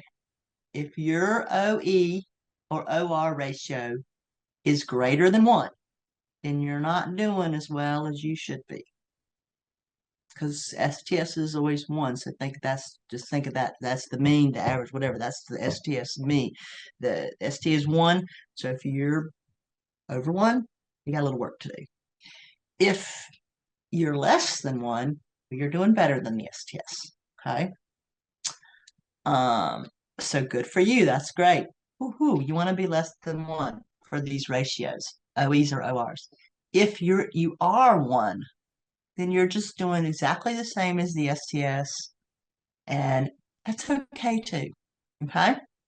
It's very, very simplified, extremely simplified, because I'm not a statistician, but when I learned this a long time ago, it really helped me look at those reports with a different perspective, because then I could just focus on being what's am I better than 1 or less than 1, right? Or greater than 1, and then you could really identify where you need to improve fairly quickly.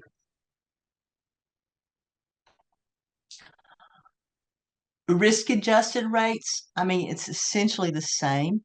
So if we'll go back up here, the risk adjusted rate for STS is 2.03. Okay, so that's their risk adjusted rate. Now you go over here and you can see that this site is 0.87. Wow, they're doing good. They're way below 2, right? So again, you're comparing yourself to the STS. So if you're below their rate, you're doing good. If you're above their rate, need a little work. It's the same concept, okay?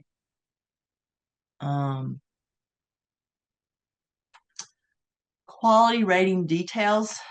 Briefly, I have a few minutes here left.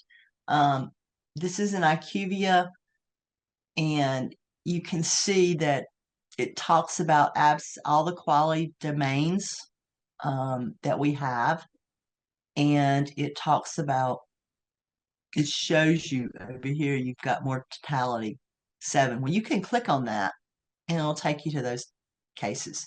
It'll also talk about any morbidities, and it talks about um, the strokes, the deep sternal wounds, multiple morbidities. I get this question all the time. What does that mean? Well, that means you just had more than one of these. There's a patient that had more than one of these morbidities here. Prolonged vent, it'll show you the patient's renal failure. And so it's you can easily identify the patients that fall into these categories via the reporting by just clicking here on the little blue number, and it'll drill down for you, which is, I think, a very nice tool. NQF measures, it gives you basically your eligible procedures, your score. And again, you are trying to get better than the STS, because here's the STS score. They're 96, you're 91. Probably need a little work. You're 99.5, they're 99.5. Ooh, right, the same. Okay, that's good. Discharge antiplatelet, you're 100, they're 99. Doing better than them. Discharge beta blocker therapy, you're 99 too, they're 98. Oh, you're doing good. So this site's actually doing pretty good. You look at this, you're like, well, I've only got one area here I need to kind of really focus on. I need to get this pre-op beta blocker improved. So it's just kind of a quick, easy way to look at these reports from a non-statistically minded person such as myself. Just how I look at these reports. So maybe it'll be helpful to you. I hope it's helpful at least a little bit, especially when you're starting out, because these reports can be daunting to look at. Let's see. Okay, so this is the last slide. It's good because I've only got like 6 minutes left. And I know this is a lot of information. This is a ton of information. We probably could do a 4-hour webinar just to go through everything more in depth, but we'd have to do that over 2 days. So keep your data collection form and or your collection notes for at least 3 years. I always say 3 years just to be safe, although I think what year were we auditing this year, Carol? We're only 1 year behind or 2? 1 year behind. We're auditing, Okay. 2023. So we're only 1 year. There were some years I think we were a little further behind, maybe. So we said, yeah, keep it for 3 years. But now that we're this caught up, you probably could keep it for less. It's just so you have it in case you get audited. The other thing is important, and we just had a call about this a couple of weeks ago, is this 30-day log. So it's a log of how you determine the patient's alive at 30 days, the proof of life. How you determine if the patient's readmitted, and how you determine if the patient has a deep sternal wound or any kind of surgical infection. So it can be a simple Excel spreadsheet that just says, I checked the patient on this date. He went to cardiac rehab. He was alive, and that's 30 days post-surgery. I checked with the doctor's office and the patient's not had any remits, or I called the patient, he's not had any remits, and just put a date down. And then, of course, how did you determine that this patient didn't have an infection? Well, I talked to the surgeon's office, reviewed the notes, yada, yada, yada, put a date down. It's just a way that we, when the auditors come, they can see your process, and you can explain your process to them about how you actually monitor and log the 30-day post-surgery mortalities and the readmissions and the deep sternal wounds. And the only last thing I want to say is about the 30-day mortality, just briefly. Okay, so I want you to know, I want you to remember this. The 30-day mortality post-surgery, because I get a lot of questions about operative mortality. And they have patients that are in the hospital longer than 30 days and they die. I want you to remember that if your patient is still in the hospital from the episode of care where they had the surgery and they die, they are an operative mortality. That 30 days does not apply to those patients that do not go home from the initial index procedure. Okay, so again, I'm going to repeat that because I get this question all the time.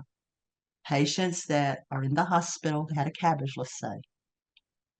They're in the hospital for 60 days. They die. That's still an operative mortality because they never left the hospital from the index procedure, after the index procedure. And this is clearly broken down in the training manual, but sometimes I think people get hung up on this 30-day, whether the patient's still in the hospital or whether they went home. So just keep that in mind. Hopefully that will be helpful. Okay, that's all I have. I'm sorry that I had a coughing fit, and I'm sorry that there's so much information here, and I had to skim over it very quickly. But I hope that you learned something, and we can entertain some questions now. Yeah, thank you so much, Melinda. You did a great job, and I'm sorry that I wasn't able to jump in as smoothly as I would have liked. Let me pull up the questions here. We have 11. We're going to try to get through these pretty quick. If folks could stay on for about another 15 minutes, that'd be great. Annie K is asking, what would be a reason for a site to have to opt out of the harvest? And do you want to take this one? Nancy, you want to take it? I could take it. Jump in, anybody. I can take it if you want. Thanks, Nancy. Sure. Perfect. One reason a site might want to opt out of the harvest is if they did not have any data for that time frame, or if there was a problem with their data that they realized later, they could opt out of the harvest. Yep, that's right. Thank you. I agree with that. I thought, I'm not sure what this is, Grace is saying, I thought that the wait this year was also Zoom. I've already registered. I'm not sure, Grace, if you're still on. Yeah, do you mind clarifying, please, if you're already on? If you're still on, and we'll tackle that one as we'll get back down to it. Jennifer's asking, like Melinda mentioned, I cannot access the data collection resources even after changing my password. So I'm going to go ahead. Yeah, there's a glitch in that, Carol. There's definitely a glitch. There's something going on because every time I log in now, it takes me to my profile to update. And I have to like log in like 2 or 3 times, and finally it'll take me to where I want to go. But there's definitely a glitch in it. Someone lower said, okay. Someone lower like emphasized what they do to try to get around it. Jackie Hyatt. Well, let's see what Jackie says. Jackie says, I have to go to the main page without logging in. Go to the resources for data managers, table of contents, ACSD, access data collection resources. It'll take you to a login page. Mine only works if I log in there, not if I just log in from the main page. Yes, I agree with you. I think the login, so let me, I don't know, Melinda, I'm going to share my page real quick, if that's okay, my screen real quick. Mm-hmm. Okay. So let's, yeah, I automatically get logged in because I'm STS staff, so it's a little different, but you're not going to want to log in from, there'll be a login button up here. That's, you're not going to want to log in there. So you're going to have to go to research and data for data managers. And then this will take you over to IQVIA. This access the database will take you over to the warehouse. But if you're looking for data resource collection information, data collection resource, you can scroll down here to adult cardiac surgery database. It'll scroll you, it should automatically scroll you right down, and you click on this. When you go to click on it, it's either there or here when you go to click on something that it'll prompt you to log in. Try that and let me know if it works that way. It's not the doesn't. regular login. It doesn't? It doesn't, because that's the way I use all the time. Okay. I get to that point right before this, that Yeah. little access, It's- and it always wants me to update my profile. And I just have to Okay. do it like 3 times, and finally it'll take me to where I want to be. But Well, I'll reach out to the IT team and let them know. Nancy and I will reach out to the IT team and let them know. Thanks for letting us know, Melinda. You might have to duplicate it for the IT team. okay. Also, can get access to the training manual. That, Jennifer, the same, when you go to here and you click on training manual, it'll tell you to log in, and then you'll have access for it. But it sounds like there's an issue. When you go to log in, this is a different login than your IQVIA login. You'll have to set up an account if you haven't already done that. It's a free account. It's just want your information so we know who's accessing the document. All right, Melinda, does the harvest code mean that the data is harvested during that specific harvest? Like, yes, harvest code 1, so data is in harvest 1, but not 2 or 3. Oh no, no, Good no. question, Julie. That's a good question though. So, Let's do this. yeah, what that means, Julie, is that like if you look at when we look at the data specs, I'll pull them up side by side. when we look at the data specs, sometimes you have many selections in one field. You might have yes, no, unknown, or yes, no, not documented. So that means yes is harvested as code 1. It's like if you answer yes, you'll see it harvested as code 1. If you answer no, you'll see it harvested as code 2. So like here's a good example. Carol just pulled up right there. Where do you want me to go? Hold on, I'm going to pull it up the data collection form next to it though. We can look at MT30 stat. And the reason we have these codes like harvest code 1, harvest code 2, harvest code 3 is because when the programmers program the specifications for data warehousing, for your data collection form in your vendor software, or even in analytics, they use these numbers to represent the value. So status at 30 days after surgery, alive, dead, or unknown. Patient is alive. So when that case goes over into analysis, they're not going to look at the word alive. They're going to look at the numerical value that's assigned to that. Good? Is that good? Yeah, that's what that means. So, and you can find that in your data specifications document. Why is this? If the value is true, we should be able to input it. So it's a good question, Heather. And this is regarding the screen we shared with the usual ranges, the high and low values, and then the outside of the usual range values, which are not acceptable. The reason is oftentimes when I have somebody reach out to me and say, I want to enter in this value, probably 90% of the time, the value is incorrect if it's falling outside of the range high and low value that we have listed. 90% of the time, the value is correct.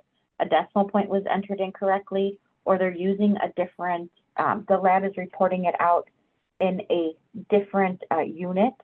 So perhaps they're reporting it out in micrograms instead of milligrams per deciliter or something like that. So you have to look at your units that the lab is reporting it out. You have to, so it's really a check, it's a safety check on the data, but also if that value is true, it doesn't matter if it's at the far end of the risk model or at the allowable values. If we go lower than that, it's not going to be adjusted for appropriately in the risk model. So you have to go it's going to look at that value as a null value. That's why we're telling you to code the lowest or highest acceptable range if it's falling without, according to what the value was. Anything to add in that, Nancy or Melinda? Yeah, I'm just going to share my screen really quick and just because Yeah, go ahead. I just want to point this out. I think this is when I was having my coughing fit. So Heather, you can see as Carol said, there's a low value and high value. So these are set when we set up the database. So, and they're really wide. So you cannot enter anything outside the high value or the low value. So like if your value, like Carol said, is 31, you have to enter 30 because you're going to get this critical, illegal warning, whatever your vendor says it is. And they're not going to let you move at all in the database till you enter something appropriate. If you're just getting usual lows and usual highs, and you get an error that says, are you sure you want to enter that? It's outside the usual range. Look at it. If it's correct, you just move on. But the real issue is here for these low values and these high values. It's not going to let you move on. So if you have a value of 31, it's going to show up as a critical error if it's outside of the acceptable range listed on the screen Melinda is showing. It's going to show up as a critical error. It won't let you move on. But if the value you entered in is within that yellow range, this is INR specific, but it applies to any numerical value that we're collecting, any lab value, anything like I think weight and height. I have all of these ranges set. If you enter something that's still within the acceptable range, it's going to flag a warning and just say, hey, are you sure that this is right? And just check it just to make sure you didn't accidentally do a decimal, make sure you didn't do a decimal error, or I accidentally typed in an extra 0 or accidentally typed in a 9 instead of a 3 or something like that. Just check it, make sure it's right, and move on.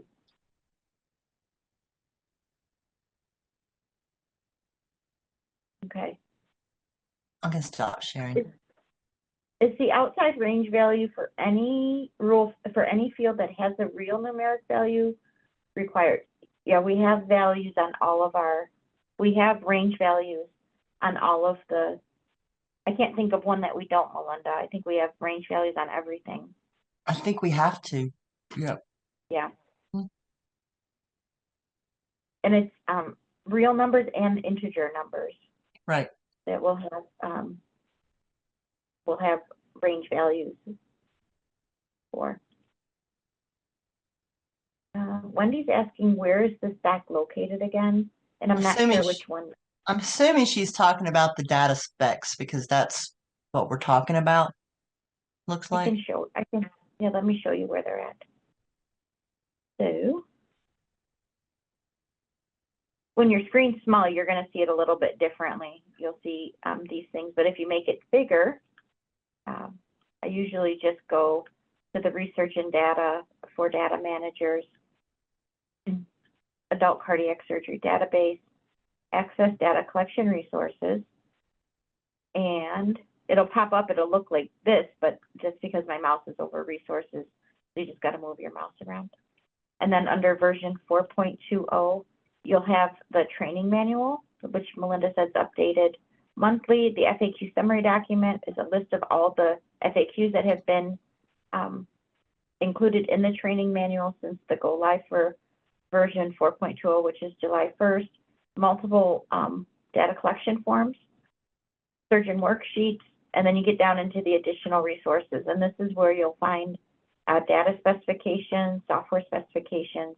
The data specifications is where you'll find those range values. I already had it open, but and in the data specs, we'll see if we can find one here. Go to like it might take 1545 or something. Yeah, I just did hematocrit. So this is the post hematocrit. This is in the anesthesia section. but it's still a good way to look at it. So you have the parent field is, was the post-traumatic hurt measured, yes or no? Harvest code 1 is yes, harvest code 2 is no, yes or no. If you answered yes, which is this field, the parent codes to the actual hematocrit hurt measurement. So indicate the first hematocrit hurt value measured after OR, and then you'll see the low value and the high value. It's a real number, so you can enter any number here, however many, should allow you to have, various numbers of decimal points. Low value is 10, high value is 60. If you go below or above these ranges, these values, you'll get a critical error. There is no usual high or low, so you won't get any warnings here, regardless of the value you enter in. It'll just be a critical error if you're outside of the low or high values. Would you recommend adding a vascular surgeon as a participant if they are performing many of the triple abdominal aortic repairs above the diaphragm? I say, Nancy, Melinda, I say, yeah, I would add them in, but it's really up to the site. It is, and the surgeon, if the surgeon wants to participate too. I mean, Yeah. If a patient, that's all right. correct. That's correct, Grace. So if he had surgery on 4/1, he passed away on 5/2. He was technically alive at 30 days, right? If I'm doing that in my head calculation correctly. But Well, he and did assuming the die, so patient, he's an operative mortality. but assuming the patient died in the hospital, right? Mm-hmm. Because if he died at home, the patient would not be an operative mortality. Right. Is She that said, correct? well, yeah, I'm assuming that she's talking about him dying in the hospital, but I don't know now that I read it again. Maybe she's not talking about him dying in the hospital. Yeah, we would need more information, Grace. I think you've got to provide more about where the patient, if the patient was ever discharged, where they were discharged to, and then if they were not discharged and the patient passed in the hospital. Melinda could answer that. What if the patient gets discharged to long-term facility and dies there? Is this considered a 30-day mortality? Melinda or Nancy, would you like to take that one? So It depends. Go ahead, Nancy. I was just going to say, it depends on if the patient died within 30 days. Right. We need more information, Yeah. Jennifer, like the date of surgery, the date of death, things of that nature, because a long term, yeah, we need more information. Oh, Grace said it was a typo. She was asking about AQO 2024. I thought there was still an option for Zoom. Emily, do you want to take this one or you want me to take it? I'll take it. AQO will be both in person and virtual. So we will be in Nashville from September 11th through the 13th. We do have a virtual pass option, which is similar to what we did in 2022, which is we have a virtual platform. We have on-demand content that will be on the platform prior to probably the beginning of September. So you'll be able to review that content, and then also e-posters. We will record the sessions that are being held in Nashville. We'll record those and we'll package them up, and then we'll put them on the virtual platform for the virtual pass attendees. So you'll be able to watch the videos there as well. And then we'll have a webinar after AQO to bring back the speakers, and that's where you'll be able to ask your questions. Thanks, Emily. Justin says if they die less than 30 days, no matter the facility, it's an operative mortality. Yes, that's right. It's an operative mortality, regardless of where they die. If a patient expires within 30 days of the operation. Is there a summary table for high and low values for us to use as a reference, and where do we find it? don't know that we posted that summary. I don't know that we have a summary table like that, Melinda. No, it's just in the data specs. In You the have data to Yeah, we spec. might, yeah, And the data specs probably the best place. also in your software, in your data entry software, you'll get a warning as you're entering the data. Good point, Nancy. Thank you. Okay, Grace says yes, the patient died in hospital. So this was the question about surgery on April 1st, died on May 2nd. Patient was in the hospital. This is an operative mortality, but not a 30-day. We don't code yes to MT30 stat. That would be no, but the operative mortality would be yes. Right. So live at 30 days, but still an operative mortality. Yes. And then Jennifer is clarifying, patient was discharged to a long-term facility and within 40 days after surgery. Oh, patient is discharged to a long-term facility, dies within 40 days after day of surgery, then this is a 30-day mortality. No, Jennifer, that's not correct. So Nancy, you want to take that one? Yeah, so if the patient's discharged to a long-term facility and dies within 30 days, that is an operative mortality. If the patient dies after 30 days, that is not an operative mortality. And the 30-day status is the status of the patient at 30 days. So this patient would be coded alive at 30 days. Sure. I think the confusion might be for Jennifer, long-term facility versus acute care hospital. So there are different things, Jennifer. And if you need me to help you understand that, just send me some questions in the mailbox and we can go through that. Because I do get quite a bit of questions about patients being discharged to LTAC and people thinking that that is an acute care facility hospital, which it's not. So that may be the confusion. And I'm happy to work through you with that with you. Thanks, Melinda. Good question, Jennifer. Justin replies regarding Jennifer's question for the benefit of everyone, as Melinda said, it's an operative mortality if they were transferred to another acute care hospital and died at 40 days because it counts as the same hospital visit. And that's correct, Justin. If the patient goes to another acute care hospital, then it would be considered an operative mortality. And it would still not be considered a 30-day mortality if the patient passed on day 40. So, but it would be considered an operative mortality. And then, so for Grace, so for the critically high value, we should just put the highest value in your spec to avoid a critical warning. The highest you would put, you wouldn't even be able to get past that question. So say that for INR, you've accidentally typed in 40 instead of 4. So you typed in the value of 40 and it comes back and says that that value is outside of the acceptable range. Please review. So you would type in the highest allowable value for INR is 30 according to the data specifications. So you would type in 30. You want to check that though. You don't want you want to check the message that you're getting. If it's a warning, which is different than a critical error, if it's a warning, then it's just going to say, please verify or please check this value or something like that. Just make sure it's correct. You could always have the data specs open to see what the allowable values are and make sure it's the correct value you're entering in. You don't want to change your data if it's only a warning. Right. And the other thing is a lot of the vendors will tell you you can only enter this value, you know, you can't enter values outside this range. Some vendors will actually give you those values so you have them.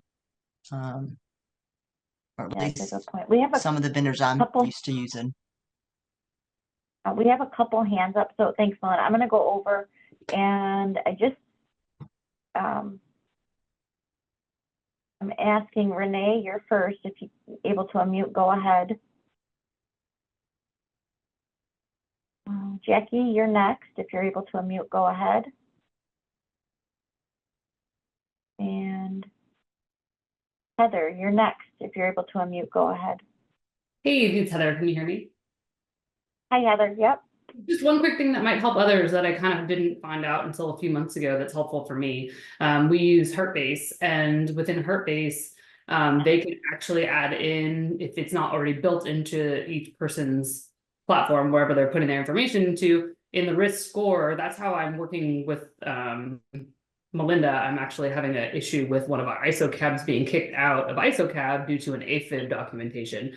And that's how I found that out. I can run the risk score within each chart, and it tells me, it runs it through your guys' system, and well, same type, and it tells me if it's an ISO cab or if it falls into the other category. So I compare it to what I believe it should be, because we document it on our own above, so that we can do our own audits to see how many of this and that we have. And I compare that to the risk score within the chart to make sure that it's matching. And then for the one that I actually just sent to Melinda an email right now asking her if we can touch base, because it's still not matching. But that is an option, and I don't know why it's just not standard in everyone's. But it's something that they can add if you don't have it. And it really, if you're like, does this fall on isolated cabbage or does this not? What category does it fall into? Your software can do that if it's not in there. Yeah, that's great. And we do, STS does certify all of the vendors on the risk models. So Yeah. That's great that you're able to find that, and it's helping you determine what the case yeah, because a lot of them might ask. I mean, it doesn't tell you if it's not exported versus because like we capture everything, not exported versus other. But if you use other, at least you know it's not one of the main ones. So that may prevent a lot of questions going to Melinda. That's great. Thanks for letting us know. It's a great tip. Thank you. And then Renee. Oh, go ahead. Sorry, Heather. Didn't mean to cut you off. No, that's it. Thank you. Okay, thanks. Renee, go ahead if you're able to.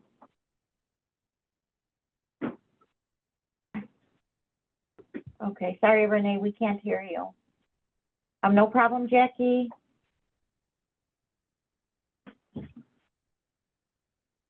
Okay, Melinda, one more question and then we're going to end it. And thank you, everybody. Great job, Melinda. Great job, Nancy. Thank you, everybody, for joining. Last question. What is the point of reference as day 1 of 30-day data? Well, it depends on your 30-day data. So if it's mortality, the surgery date is day 0. So the first post-op day is day 1. And that has to do with infections. So that's the same reference.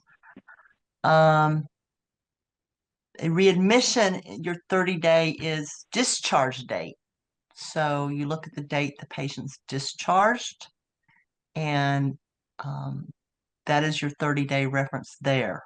So the date of discharge is much like, Oh, go ahead. Discharge is days. The day the patient's discharged, is that day 0? Yeah, that's what I was going to say. It's much like the surgery. That's day 0. So the first discharge date after discharge is day 1. Okay. Yeah. Awesome. Well, I think we're good. Melinda, great presentation as always. Maybe we need to set these up for 2.5-hour calls next time instead of 2 hours. That's what I'm thinking. It's a long day.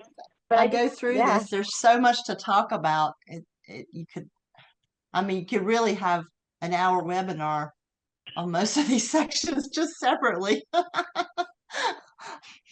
It's always good. And we always like to try to get through all of the questions so we don't leave anybody hanging in. At least if you ask a question, you have to hop off. At least it'll be on the recording once it's posted to our YouTube channel. So thanks everybody for joining. Melinda, great job as always. Thank you, Nancy. Great job.